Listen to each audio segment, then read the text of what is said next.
आप सबका बहुत बहुत धन्यवाद है। आज हम राष्ट्रीय जनता दल के प्राथमिक सदस्यता से इस्तीफा दे रहे हैं और ये इस्तीफा राष्ट्रीय जनता दल के राष्ट्रीय अध्यक्ष श्री लालू प्रसाद जी के नाम प्रेषित है और मैं स्वेच्छा से अपना इस्तीफा दे रहा हूँ। क्या उद्देश्य इस्तीफा देने का, क्या कारण रहा? जो वर्तमान परिस्थिति है राष्ट्रीय जनता दल की, उसमें काम करना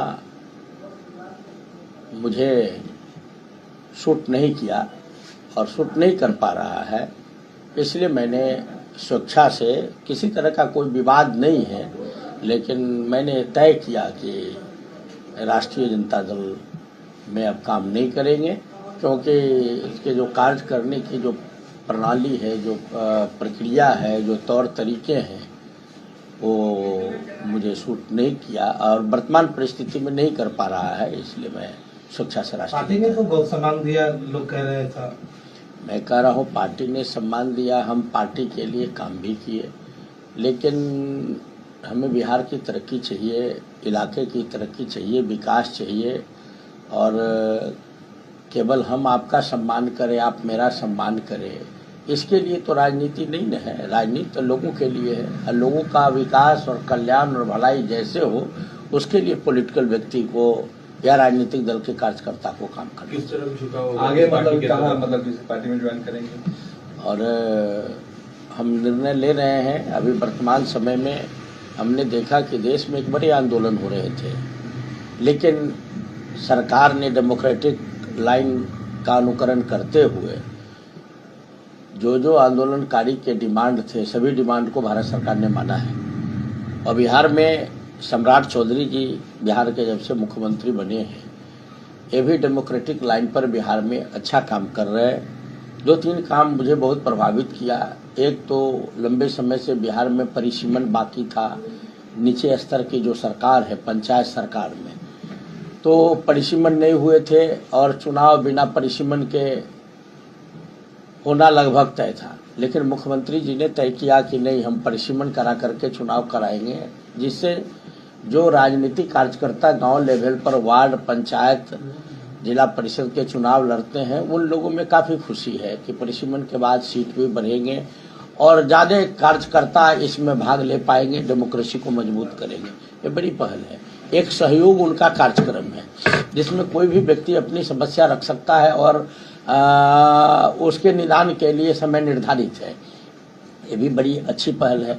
नंबर 3, शिक्षा के क्षेत्र में सभी प्रखंड में डिग्री कॉलेज खोलने का और लगभग खुल भी गया, शुरुआत हो गई है।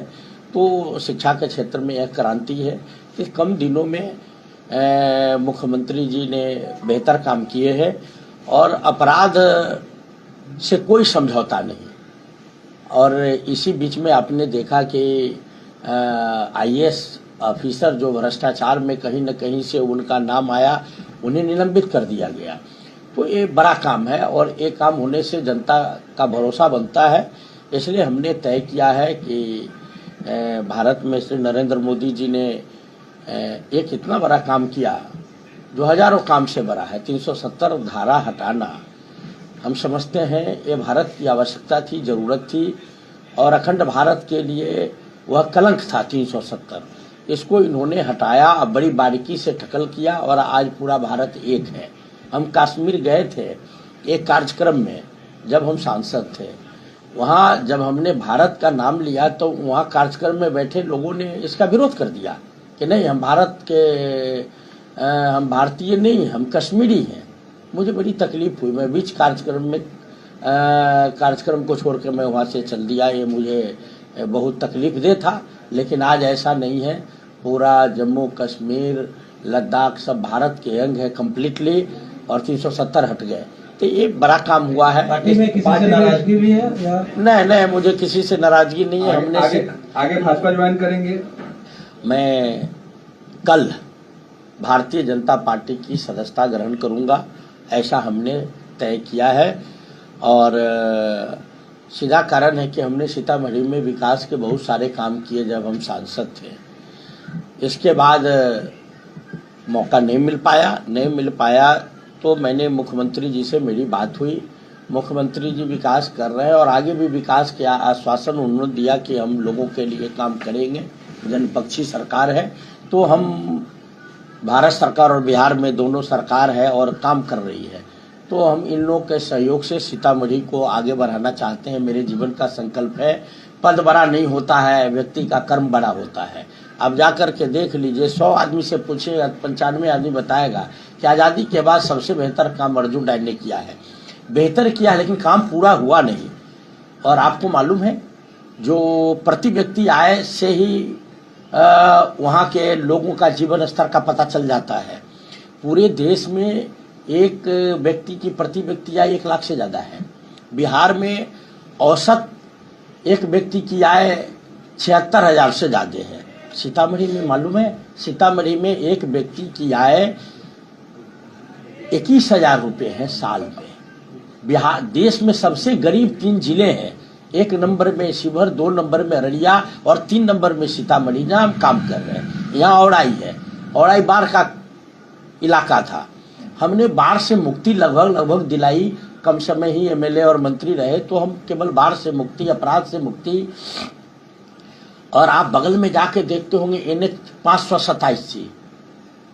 बिहार में इतनी अच्छी कंक्रीट सड़क बिहार सरकार में पहले हमने सांसद रहते इसकी स्वीकृति कराई और फाइनल स्टेज में है। ये सड़क बनते बनते लगभग 60 किलोमीटर है। जनकपुर आप तुरंत चले जाइएगा, मझौली में पकड़िए और सीधे चले जाइए जनकपुर। ये 60 किलोमीटर सड़क और पुल बनने में 2000 करोड़ यानी 20 अरब रुपए लग रहे हैं लगभग।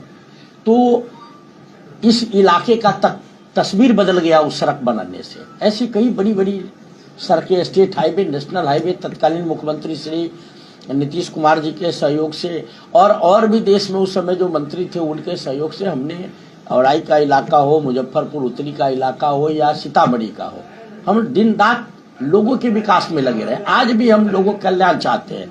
मेरे निजी जीवन में लोगों के जीवन में सुधार करने के अलावा कुछ नहीं है। और जहां हम काम कर रहे हैं वहां हम चुनाव लड़ सकते हैं, जीत सकते हैं, हार सकते हैं, लेकिन लोगों के जीवन में अमूलचूल परिवर्तन के लिए जो रास्ते हैं वो रास्ते हमने अख्तियार करने का मन बनाया है।